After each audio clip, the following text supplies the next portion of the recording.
of them while the confusion lasted. He broke through to Mara, who was already on her feet. Without breaking his stride, he grasped her by her good shoulder, and pulled her along with him as he ran through. But some of the Hurlogy recovered in time to block their escape. Rayanson wheeled, looking frantically around the room for an unguarded exit. None of those within reach were clear. He fired again and ran for the altar. One of the Hurlogy had raised a disintegrator.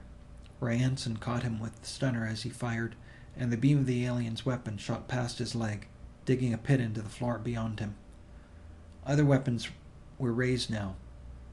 They had only seconds left. But they had reached the altar. The two Hurlogy moved to block them, but they were unarmed, and Rayanson dropped them with the stunner. He pushed Mara past them and around to the side of the altar, seeking cover from the disintegrators. Behind the altar there was space just large enough for them to squeeze through. Ryanson's heart leaped. He pointed quickly to it and turned to fire again as Mara pushed her way into the narrow aperture. A disintegrator beam hissed over his head. Another tore into the wall 2 feet away from him. The Hurlogy were trying to keep their fire away from the altar itself. Rayanson turned and squeezed behind the altar as soon as Mara was clear. It was tight, but he made it, and once through the narrow opening they found more room in the darkness. They could hear noise outside as a Hurlogy moved towards the altar, but it sounded far away and dim. Mara moved back into the darkness, and he followed.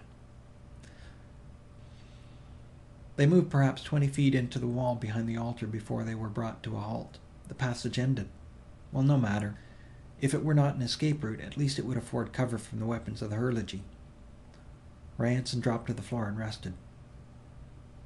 Mara sat beside him. "Lee, you shouldn't have tried it," she said anxiously. "Now we're trapped."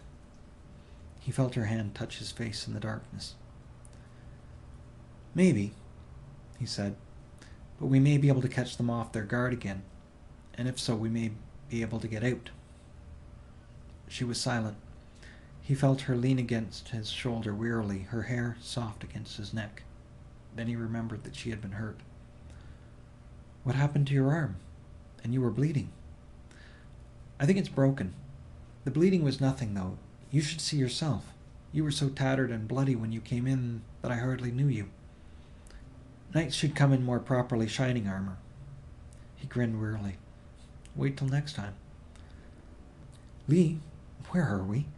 she said abruptly. Their eyes were becoming adjusted to the darkness, and they could see rising around them a complexity of machine relays, connectives, and pieces which did not seem to make sense. Rayanson looked more closely at the complex. It was definitely outsiders' work, but what was it? Part of the altar of core, obviously, but the outsiders' telecommunications had never used such extensive machinery. Yet it did look familiar. He tried to remember the different types of outsiders' machinery which had been found and partly reconstructed by the advancing Earthmen in the centuries past. There weren't many. Then suddenly he had it, and it was so simple that he was surprised he hadn't thought of it before. "This is core," he said. "It's not a communicator, it's a computer. An outsider's computer." End of chapter 8.